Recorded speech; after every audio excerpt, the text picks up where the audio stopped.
Numele meu este Ciprian și astăzi facem o prezentare a unui Golf 6 Break, mașina mea personală. Bun, oameni buni, acesta este un Golf 6 Break din anul 2010. Nu sunt foarte multe de spus despre această mașină, este o mașină foarte comună. Are un motor de 1.6 litri diesel, consumă foarte puțin. Din punctul meu de vedere, zic că arată bine, atât din lateral cât și din față.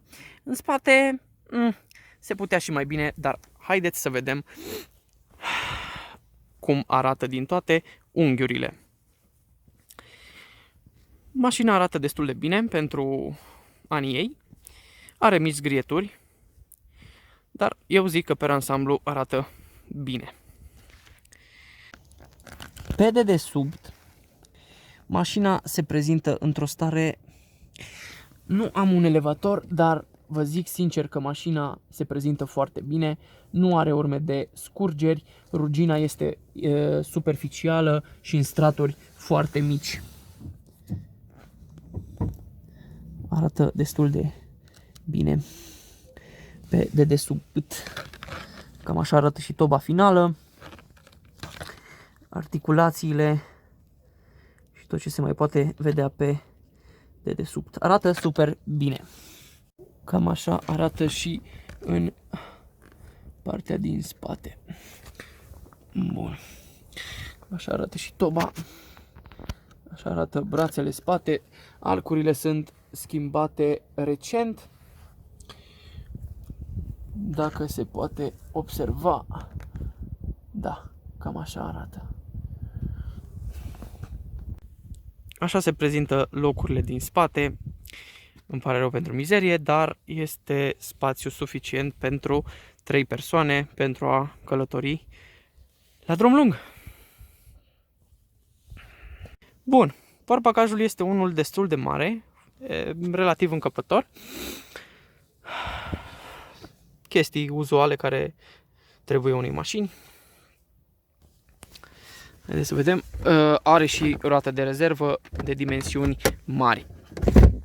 Cam așa arată portbagajul. Păi bun, haideți să trecem și la inima mașinii. Bun, cam așa arată și motorul fără capac.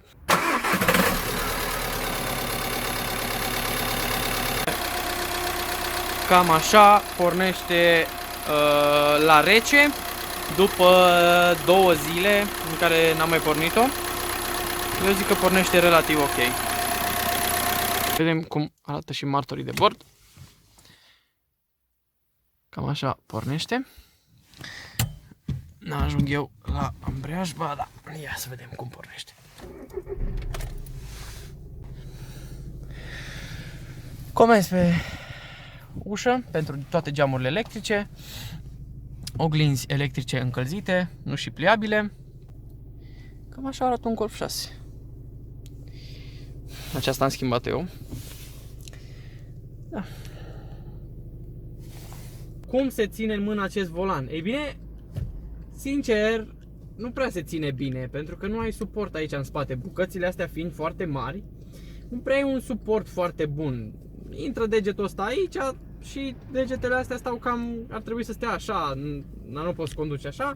Deci, practic, degetele astea o să stea un pic inconfortabil, dar pe ansamblu se ține bine volanul în mână. Bun.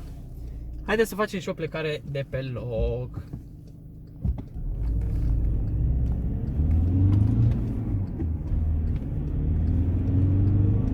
Noi să știi că nu e foarte rapidă mașina, dar se mișcă binișor. Cam așa ar fi și o plecare de pe loc. Păi da, mă băieți, cam atât și cu această filmare. Ați văzut cam cum arată mașina, cum se prezintă, merge super bine. Vă mulțumesc încă o dată și sper să vă placă filmarea. Până data viitoare, numai bine! Salut!